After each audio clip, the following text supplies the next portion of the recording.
Hello, welcome back to the reading of the poem of the Man God, written by Maria Valtorta, Volume 1. Chapter 97, Part 1, The Call of Matthew. 4th February 1945. This morning I was thinking again of what you said yesterday, when I read the vision to you. You were simply astonished, and I told Jesus who was near me. He replied to me, "That is why I give them. You cannot imagine how joyfully I brighten up for my true friends. I thus give myself to my Romaldo for his joy, love, and help, and because I see him. I had no secrets for John.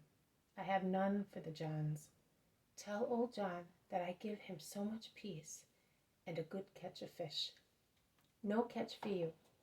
I give you only the womanly work of interlacing nets with the thread that I give you. Work.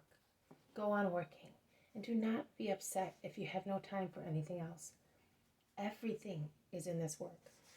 And do not take it amiss if I do not come and say to you, 'Peace to you.' One greets when one arrives or departs. But when people are always together, they do not greet one another. To stay permanently is peace. My permanence is, and I am not your guest. You are actually in my arms, and I never let you down for a moment. I have so much to tell you about my mortal days.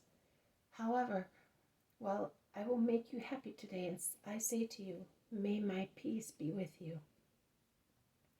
Almost immediately afterwards, I see the following. We are once again in the market square in Capernaum, but it is warmer today.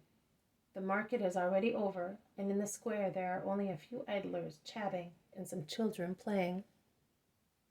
Jesus, in the middle of his group, is coming from the lake towards the square, caressing the children who come to meet him and taking an interest in their little snippets of news. A little girl shows a large bleeding scratch on her forehead and accuses her little brother of doing it. "Why did you hurt your sister? You should not do that." "I didn't do it on purpose.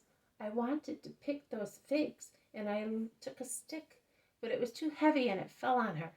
I wanted to pick them also for her." "Is that true, Joanna?" "Yes, it is." "Well, then, you can see that your brother did not want to hurt you. On the contrary, he wanted to make you happy. So make peace at once and give each other a kiss. Good little brothers and sisters and all good children must never bear a grudge. Come on." The two weeping children kiss each other. They are both crying, one because of the suffering of the scratch, the other because he is sorry that he caused the pain. Jesus smiles at the kisses sprinkled with big tears. "Well, now that I see you are being good, I will pick the figs for you, and without a stick.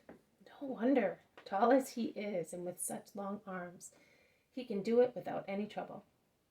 He picks and hands them out. A woman rushes to the spot. Take them, master. I'll bring you some bread at once." "No, not for me. They are for Joanna and Toby. They wanted them." "And you have troubled the master? Oh, how troublesome they are. Forgive them, my lord." "Woman, there was peace to be made, and I got them to make it with the very object of their war, with figs. Children are never a nuisance. They like sweet figs, and I like their sweet innocent souls. They take so much bitterness away from me. Master, it's the gentry that who don't love you. But we poor people, we do, and they are very few, whereas we are so many. I know, woman. Thanks for your encouragement. Peace be with you. Goodbye, Joanna. Goodbye, Toby. Be good.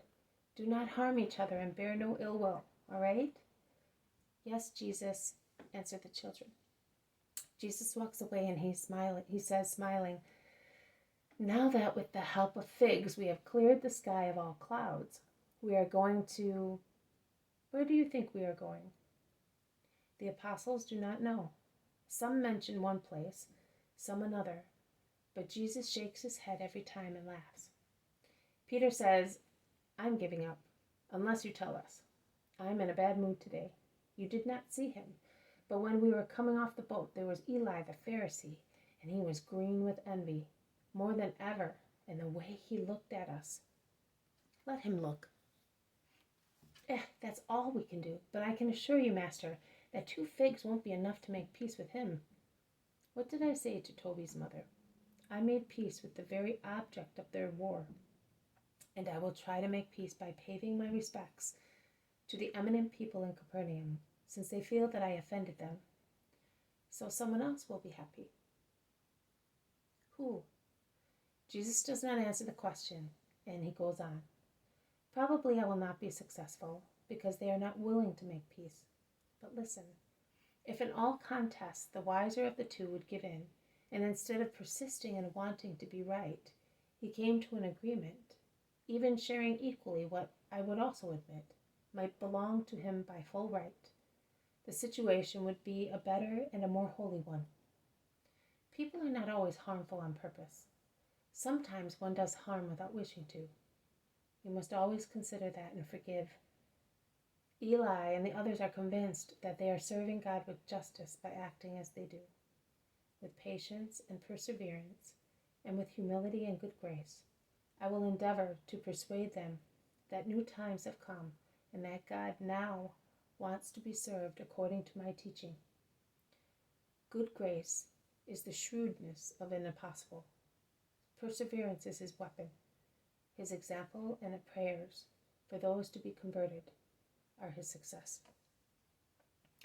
This has been a reading from the Poem of the Man God, written by Maria Valtorta, Volume 1, Chapter 97, Part 1, The Call of Matthew. Thank you for listening. I will see you tomorrow.